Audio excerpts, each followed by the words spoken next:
We've been following the story of another BC Conservative Party MLA leaving the party. Just this morning, Amelia Boultbee, who represents Penticton-Summerland, announced that she is going to be standing as an independent in the legislature.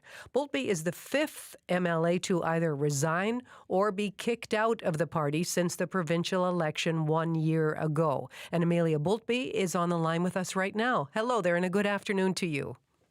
Hi, thanks for having me. So what prompted this decision? Why have you left the BC Conservative Party? I've left the BC Conservative Party because my own personal ethics and integrity do not allow me to work with John Rustad. The membership fraud incident has cast incredible doubt not only on him, but on our whole caucus. He refuses to answer questions, even though he is deeply implicated in this fraud.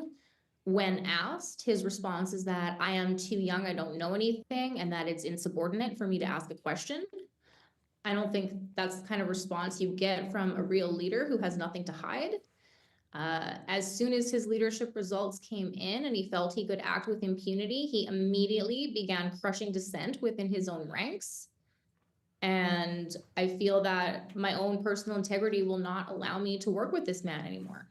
Okay, well, there have been rumors for several weeks now that you might leave the party. Your name has come up.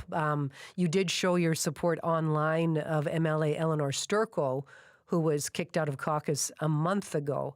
So was there a moment? I mean, what was the final straw for you? In a way, it was gradual, and it is true. I have been wrestling with this decision for a few weeks now. It's scary to make such a big decision only 1 year into my term, and I never thought this would happen. It's not the outcome that I wanted, but once I really sat with myself and realized that I had to go back into this house and sit with that man and effectively co-sign his actions, I just realized that there was no way I could do it for one more day. Okay. Well, as you're likely aware by now, today the BC Conservative leader John Rustad, he did speak to reporters. He made several claims about you as to why you have left. Let's just listen to a little of that.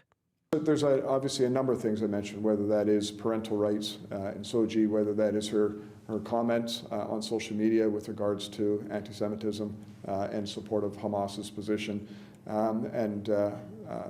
with regards to Amelia's health, I mean, we obviously had concerns when she's in tears. Staff were telling me that she's very confused, and so, I mean, I had some concerns. I mean, she's had some issues in the past, and I'm trying to do everything I could to support her in working through whatever those issues may be. Wow, my goodness. He raised a lot of points there just now. I mean, why don't we start with the reaction to the concerns that John Rustad raised about your health? What do you make of that?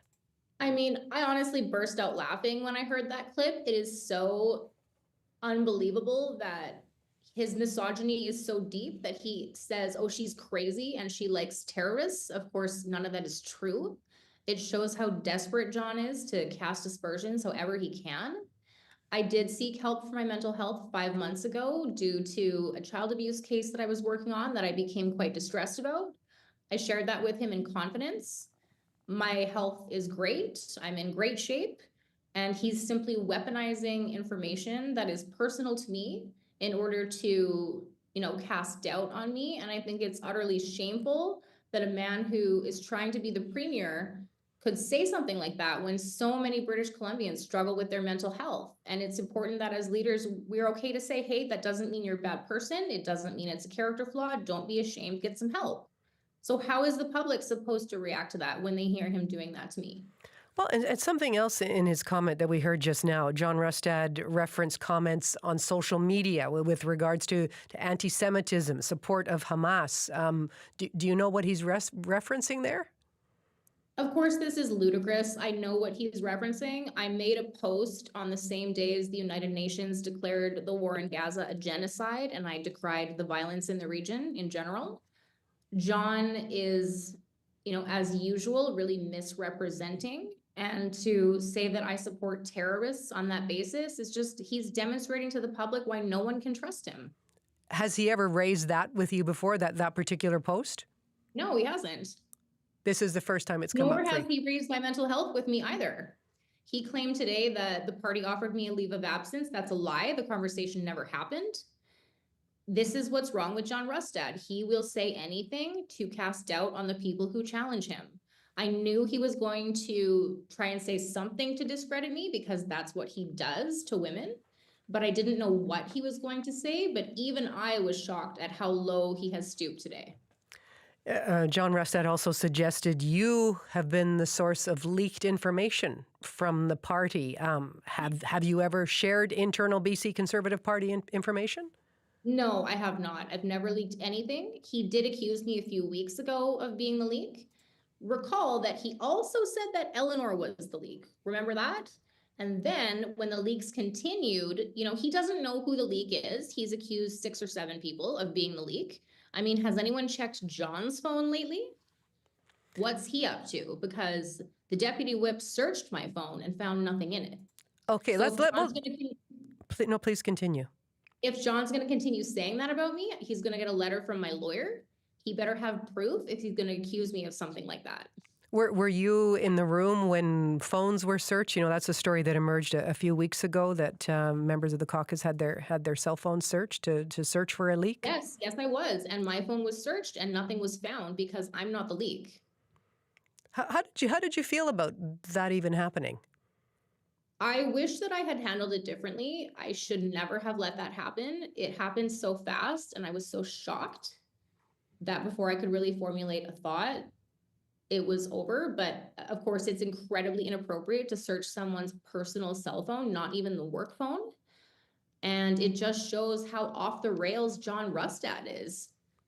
Well, he said at the time that he had that everybody in the room was in agreement that the phones could be That and is should an absolute lie. That is not true. People were not in agreement. Many people felt they had no choice. It's scary to speak up because then someone will accuse you of being the leak. Some people did voice disagreement. So for him to act like it was just some normal thing and that we all thought it was fine is absolutely untrue. And it shows how delusional he is. Right. Well, how are the BC Conservative Party's politics? I guess where you see them today, how does that differ from what you went in hoping to be part of? In terms of the politics, that's another thing John said that is absolutely not true. I have never broken with the party on policy. I did get permission to abstain from one vote, the trans bill that was put forward by 1BC. But other than that, I have not broken with the party on policy.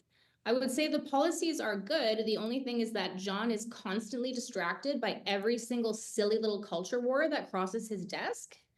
For instance, at UBCM, he gave a speech and he talked about the ostriches, but didn't talk about crime. So he always has a weird sense of what is proportionate and what is not. He's trying to score cheap political points anywhere he can, rather than focusing on the real issues, which is crime, healthcare, cost of living, and taxation. Well, you're well aware of John Rustad saying this was going to be a big tent party where there were several opinions that were welcome, that would be welcome. How would you characterize the ideological struggle within the party right now? I think it goes back to the very beginning, wherein John told different people different things about what we were going to do. So Dallas and Tara and those guys, when they were becoming candidates, he told them that it was a right of center party. When Eleanor and I joined, he told us that it was a big tent and that our ideas were welcome. So he told anything to anybody that they wanted to hear. And then he somehow acts surprised when we are all in conflict and confused, because you can't be both of those things at the same time. There's a lot going on right now. There are a lot of conversations. What are you seeing in terms of the potential effect of the far right online base, the impact that it could be having on BC Conservative politics right now? I am of the belief that there are lots of people who are moderate centrist voters, and just because they're quieter than the people to the right, it doesn't mean that they're not there. I know that they are there, and if you look at any poll or any stats, the data supports it. John is of the belief that there is no middle and that everyone's drifting to either end. I think he's completely wrong. He's completely misunderstanding what happened in the last election, which was that they had no one else to vote for except us, but we would have won more votes if we could demonstrate that we were more centrist, as most British Columbians are. His desire to take it further to the right, I think, is a misstep and a misrepresentation of what voters are really looking for right now. Okay, you are now sitting as an independent in the BC legislature. What now? Would you have interest in joining or forming a centrist party? I think it's too soon for me to really have a clear plan there. All I knew was that I needed to get away from John Rustad as soon as possible. I don't know what the future holds in terms of structure, but I'm grateful that I have Eleanor Sturko here to collaborate with me. I'm looking forward to perhaps having more opportunity to collaborate with the NDP than I normally would have if I was shackled down by partisan politics. So I'm going to try to use it to my advantage to, get the best advocacy for my community as I can. What kind of reaction have you had today since your announcement from other BC Conservatives? The other BC Conservatives are conspicuously quiet. I really don't know what they think. I haven't spoken or interacted with them much at all. I don't begrudge them that. I understand that they're in a difficult spot too. My perception is that John does not have the confidence of his caucus, but a lot of people are scared to stand up to him because he does things like what he's doing to me, which is try and find dirt on you, disparage you, discredit you, attack you. And it is very scary to be out on your own. But to those people who are struggling, I say, be brave. Come here with me. John is not the answer, and it's not going to get better over there. Well, you and 4 other MLAs have left the BC Conservatives. What do you see as the chances that there could be any legitimate challenge to the NDP in the next provincial election? I mean, I desperately hope that there is. We need a solid party that has its act together to present voters with a real alternative. And it's very scary to me that we don't have that right now.